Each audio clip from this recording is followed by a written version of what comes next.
And as you know, it had nothing to do with China, because Shanghai was under Japanese occupation in 1938, 1939. It was one of the very few places in the world that stateless refugees who didn't have proper papers could go. And so they went there. About 10% died because of the living conditions, which unlike today were quite poor. Japanese actually herded them into a ghetto. The Germans wanted them exterminated, and the Japanese didn't understand the issue. I mean, this wasn't part of Japanese psychology.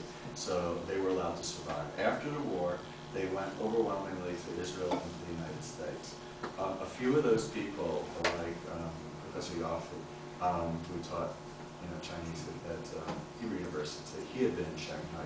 But basically, for the vast majority of them, it wasn't a Chinese experience. It was basically a place of refuge to leave.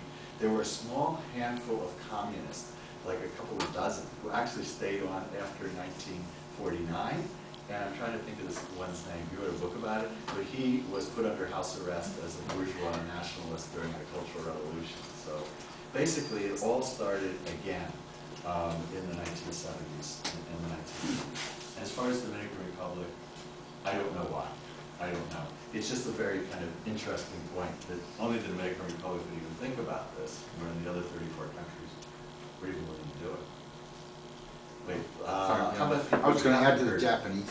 What? I was going to add to the Japanese. Some say that Jacob Schiff had a lot to do with saving the Jews in World War II, because one man basically financed the entire Russo-Japanese war for the Japanese.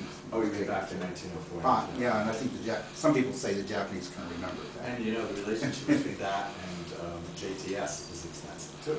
He was a major trustee of Jacob Schiff? Yes. Oh, no. Was he religious? No. Outside. Okay. Look at how many secular people give to Chabad. They're not religious.